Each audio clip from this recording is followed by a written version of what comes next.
Here we are live. What's going on? Coming to you live in the Green Dungeon, getting it to you real raw rugged. And before we even introduce him, I would give him a proper introduction, but the nigga was trying to get on my bonnet, man. So let this nigga introduce himself, man. What's going on? What's happening, my G? Nigga in here dressed like a thot. Like a single mom in this bitch. You ain't fucking with the bonnet, bro? Bro, your bonnet gangster, bro. Keep doing your thing. If you don't come out with your own line of bonnets, you fucking up. Though. That's exactly what I'm finna do. You already know it. You already know I'm trying to get to the bad, man. That's exactly what a young nigga finna do, man. Oh, yeah. Are you bald or you got hair? I'm bald. Everybody knows that. That's what I thought. I was about to say, I mean, you could probably fuck with the bonnet too, but ain't no reason for you throwing the bonnet, man. I might throw you one, man, but A bonnet with a ball spot in it. a bonnet with a ball spot. I mean, I was finna start selling bonnets with teamed oriented shit, man. What's your favorite team in sports? LeBron James. Oh, you a LeBron James fan? Yeah, that's my team. He the team, dog. Let me see. Football. My favorite football team is the University of Alabama, dog. Okay. My favorite. Then I like the Patriots. That's what I like to hear right there, man. Shout out to the Patriots. I'm a fan of sports, so I'm not necessarily just I'm not a diehard team person. Yeah. So I like to keep up with the highlights and the individuals and stuff like that. Have you met any athletes while you've been doing your comedy thing so far? I've met a lot of athletes, bro, and the crazy thing now is like the newer NFL, NBA guys, they young, and I travel so much I don't get to see them, and they fans, so I get hit a lot. Like I go through my mentions and I see like a lot of football players that are known but are not the Deion Sanders type super famous athletes. You know what I'm saying? I got a lot of them. So salute to all the homies who came up watching my stuff through college and stuff like that. Have you ever had the experience? I haven't had it yet, but traveling, meeting all these people that you probably looked up to when you was younger, or I've met all the people that I idolize except for like Eddie Murphy. okay. I think Eddie Murphy is a couple, a handful more. Mm-hmm. But as far as just like my idols, man, I think I done met all of them. Probably. But you know how they say when you meet some of the people you idolize, it's probably best you not meet them because they not what you really think they is. Have you met somebody who was like, damn, like nigga was a dickhead, not I was cool? People say that because they want to kill your hopes of meeting your favorite star, man. You meet a lot of people and you don't know what conditions you meet these people under. Sometimes they just, people just not in the mood to be jovial and, jolly. So, man, I ain't never met nobody that just disappointed me like that. I've seen people from a distance and I'm like, damn, I ain't know they act like that. But once you be around them and you understand that they not acting, they really like that. I mean, I feel like a lot of people look at, comedians or actors or people like through a lens of TV, so they really don't know exactly who they are. So when I interview people, I like to see what they do behind the scenes. So like when you're not doing comedy, like are you like playing games? Are you playing sports? I like old school cars, man. I just came back from picking up a 98 Corvette. I just, I got hobbies, man. I like to spend my time doing other things. So you like cars? What else you went to? Celebrity shit. People regular, man. Everybody regular as hell. Don't matter about the paper and no stuff like that. What the status is at the end of the day, it's still humans and they do human things. What else you went to outside of cars?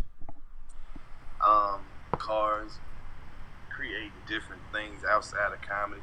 Bringing the jokes to the physical form, whether it be T-shirts or merchandise, or just always trying to evolve the funny.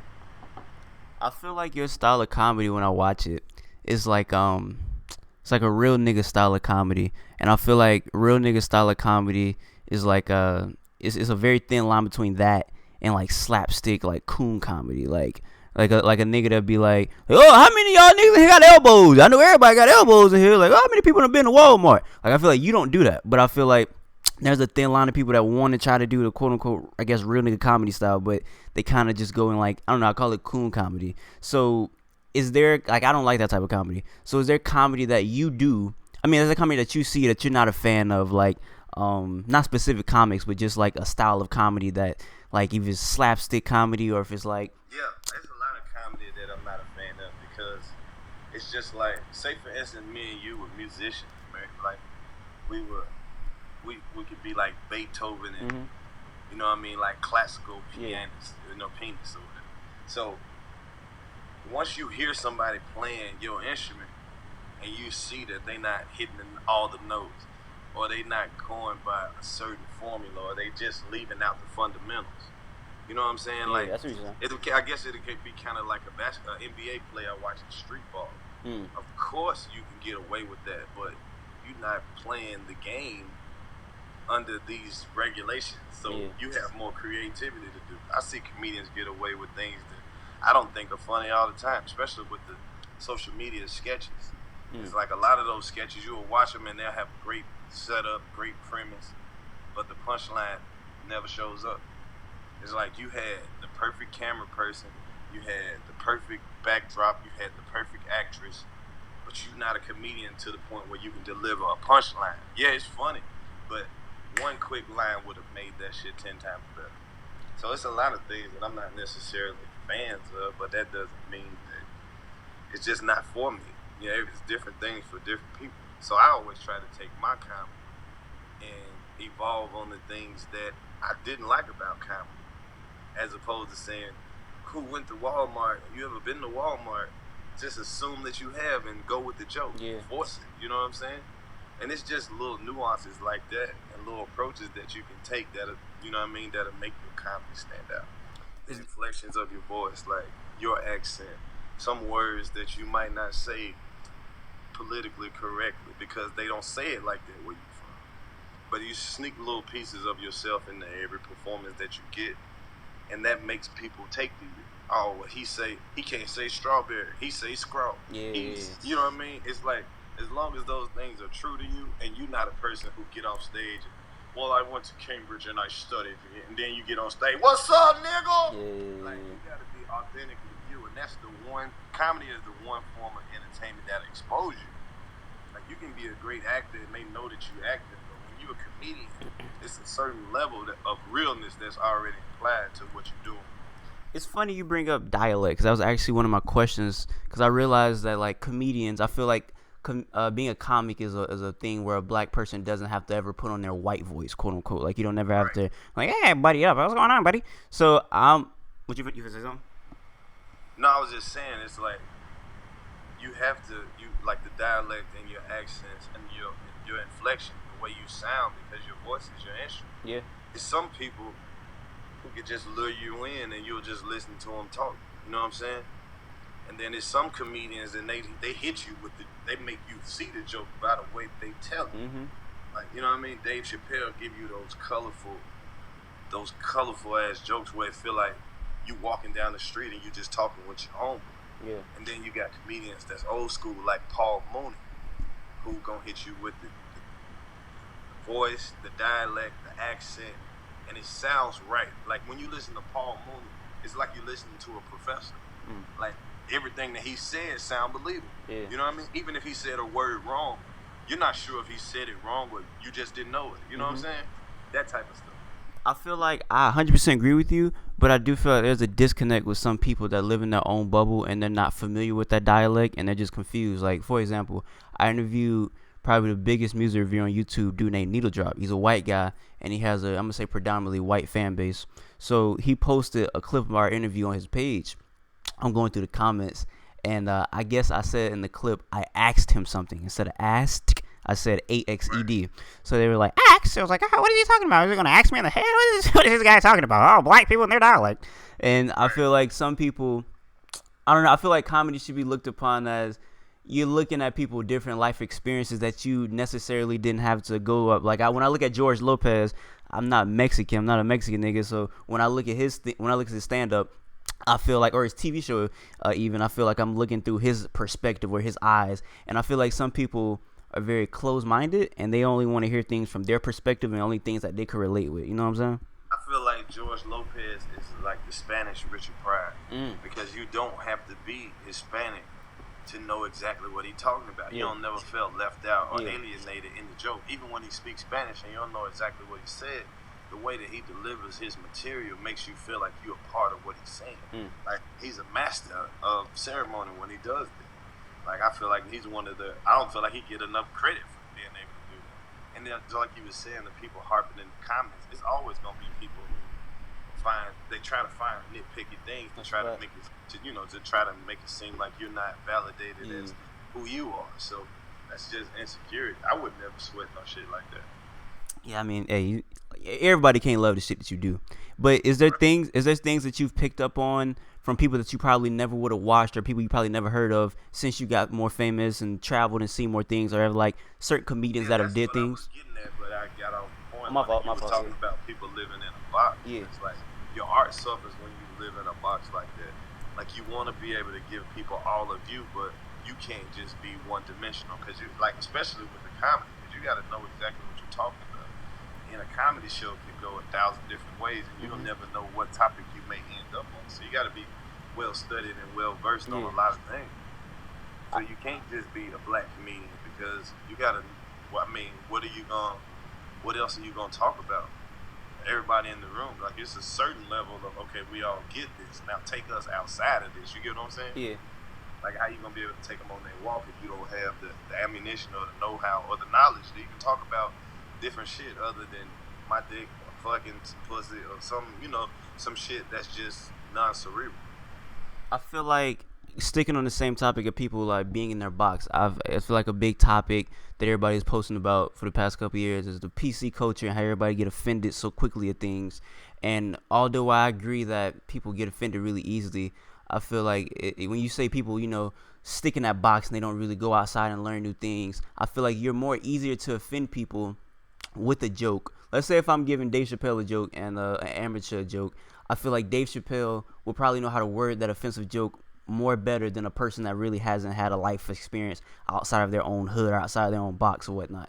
So I feel That's like why I love the position that I'm in my as a comedian. Well, it's like I don't get the same pressure to tell jokes as a Dave Chappelle or a Kevin Hart, because I'm not corporate. I don't have millions of dollars or billions of dollars worth of corporate behind me to be able to risk it like that. So I feel the pressure of, well, maybe I shouldn't say that if I really feel it, but I couldn't imagine what it would be like to tell jokes under those circumstances. You know what I'm saying? Yeah. People are always on pins and needles where they're worried about getting sued. This company, you never know who has interest in what you're saying. So you definitely have to know. You have to be creative enough to say offensive things without offending nobody. You know what I mean? Yeah. Because there's ways to point out things and to make a point without saying, okay, well, I hate this or I don't like this. You know what I'm saying? To be middle of the road. I guess that's just part of that comes with your talent and knowing what not to say. Because sometimes somebody can hit you with a most offensive ass joke that's clever. Yeah. Or a dirty joke that's clean. You know what I'm saying? Yeah. It's all in about how you structure this shit. I feel like, for me, somebody who does indulge in comedy, like, when I do things, I try not to, like, second guess myself, like, should I say this? Is somebody going to get offended? But I'm also not at a platform where billions of people are watching me. But this is the thing that's weird to performers and entertainers or people who speak in the microphone, period. It's like, if I don't say your name, or I don't address this specifically to you, how can you take offense to this? You know what I'm saying? Like, I get what you're saying. It's not personal. It's not like I said, ooh, this is something that's really gonna hurt somebody's feelings. Let me save that so I can piss off Jerry, who's in the 31st row. Like, who cares? It's not about you. But look, I'm gonna put you in their shoes. 'Cause this is how they feel. Let's say if I'm a dark-skinned woman, right? Man, I'm a fan of everything. But just like they got all these man-hating campaigns, all these shows where they bash black men and they say all this fuck, I don't take offense to that because it's not me. That's us though. But I'm saying, like, I would love for people to think like that, but then I have to step outside my shoes and realize everybody's not going to think like me. I wish everybody thought like me, but they don't. Like I said, for example, let's say if I'm a dark skinned girl and I'm on Twitter and all I see on my this example. Let me set up one. So okay, right, we'll put everybody in a box. All right. White people, it's black people, it's dark skinned women, it's light skinned women, it's Hispanic people, it's gay people, it's Jewish people. So you see how everybody get to line up in a line and be like, oh, if you say this about the gay people, you say this about Jewish people, the Jewish people are offended, or the homosexual people, or like everybody get a box except black men. Don't nobody say, hey, that was fucked up. You can't talk about black men like that. You need to give us an apology. To vegans, to animal rights, that's why I feel the way that I feel, because my demographic has not been represented. And that's what's my biggest influence in my comedy. I'm going to say the things that I know that Dave's not going to say, or Ked's not going to say, or Jamie Foxx is not going to say, because I know the type of demographic that I came from. And we've never got to say our piece. You know what I mean? You never got to hear what makes the strippers and the drug dealers laugh, or the people from the hood, or the nigga with the tattoo on his face. You get what I'm saying?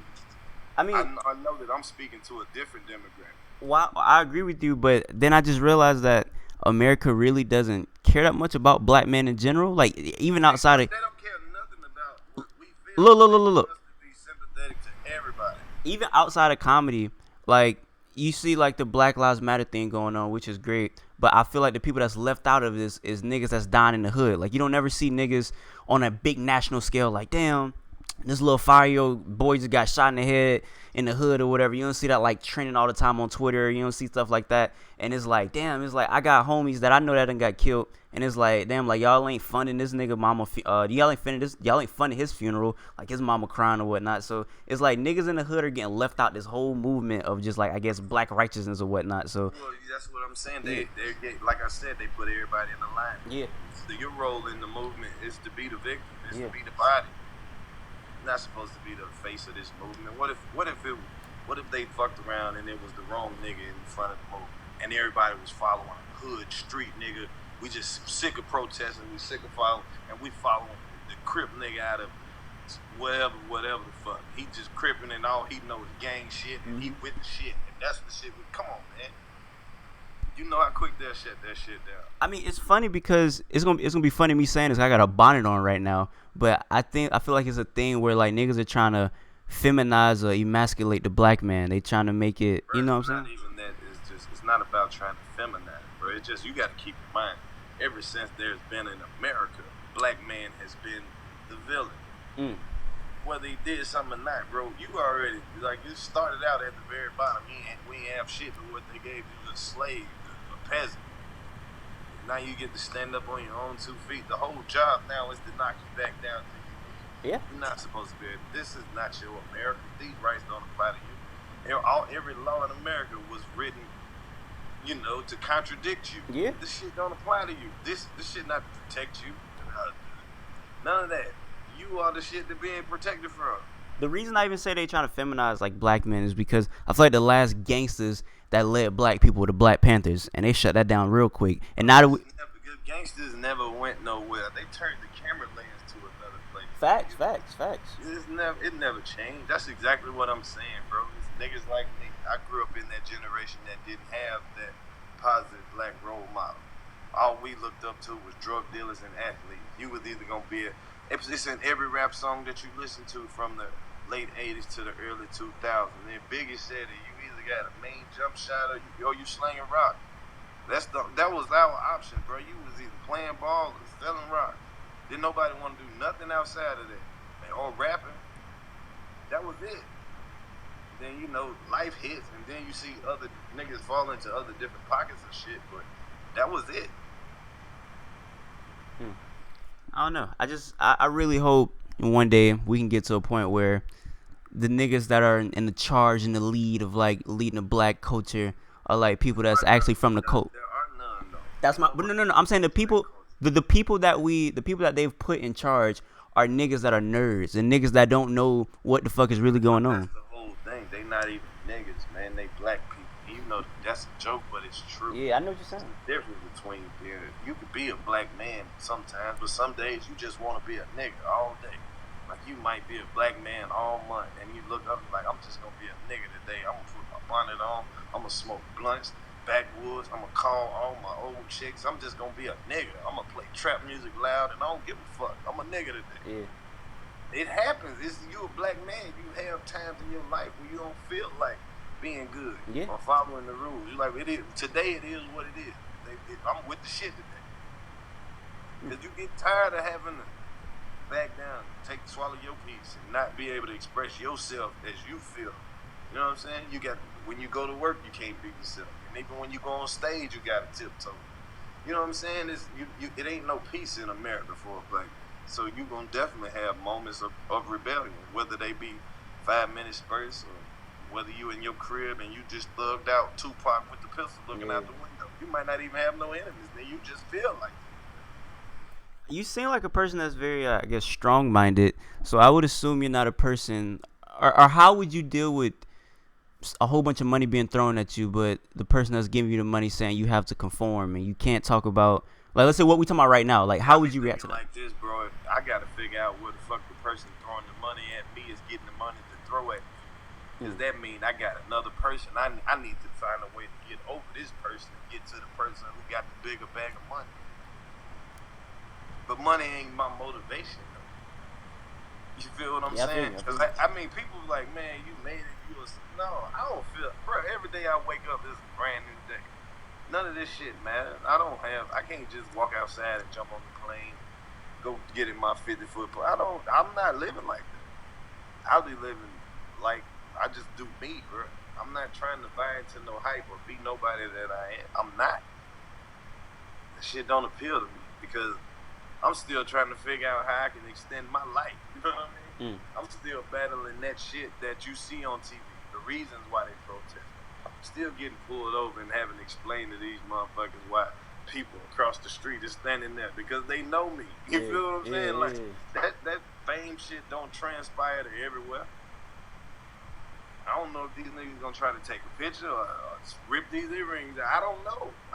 I'm in the middle of the ground. I'm not famous. I'm known. You know what I mean? Do you want to be famous? No. Why not? Bruh, because fame is a drug. Do you see the shit that people are doing right now because they're famous? They feel like they have to be more than human or better than everybody else. The pressure of being famous. Got a little Bow Wow on Instagram snapping and cussing and telling everybody he gonna give his money away. People overdosing on drugs, all in front of doing on Instagram live crying and shit, just begging for attention. Yeah. You get what I'm saying? No, I don't want that. So you good where you at right now? Just being known. As far as on the fame tip, I need to be a little more famous because I can see that there's a lot of perks to it. But as far as just living my life and being dedicated to it like that, there's so many more other things that are way better than being famous. Like, after, because I know you say you want to be art, you good where you at right now, but you'd like to be a little bit more higher. After all this is done, let's say you're done with comedy, you putting it on the back burner a little bit. Is there anything else you want to do after this career? Or you want to do comedy to write it all out? I'm going to do comedy forever, dog, but I'm going to do it I'm going to evolve to a level where hopefully I can do more than one thing. I don't want to just have to be a talent. I want to be a creator. I want to set up something that brought in a new wave to be part of the next big thing. You get what I'm saying? Yeah, definitely. That type of thing. I feel like people like you could definitely do that because I like watching your live podcast shows. I feel like it's a talent for people who can create something out of nothing. So like you go there and you just roast random people. The whole basis of the podcast, man. It was like going to all of these different outlets and trying to get in, the entertainment industry. And then, you see these people hire people who are not even dedicated to what they were doing or who are not even as good. You know what I mean? Somebody can send you on an audition and you read the script and you like, nigga, this is my life. This is me. Yeah. Like they really wrote this part for me. And you take it a different type of seriousness to it. You know what I'm saying? And you feel like okay, ain't no way that this is not, you know what I mean? This is not my role or whatever. Not saying that not getting a part plays a part in that, but I'm just saying sometimes it's not even about you or your talent. Some people are just moved in position to win. That's why I created the 85 South show is to show them all the other shit. Not to show them, but just to know, just so the people would know. Like, yeah, I can do this shit, but it's not because You know what I mean? I don't Yeah. want you to think that you're not seeing me in the aspects that you're supposed to be seeing me in because I'm not doing the work that I'm putting in. So I need to create an outlet for myself where the people can know exactly what I can and do. You know what I'm saying? Yeah, it's funny. Because it's so much more than just grabbing the microphone, telling jokes, making people laugh.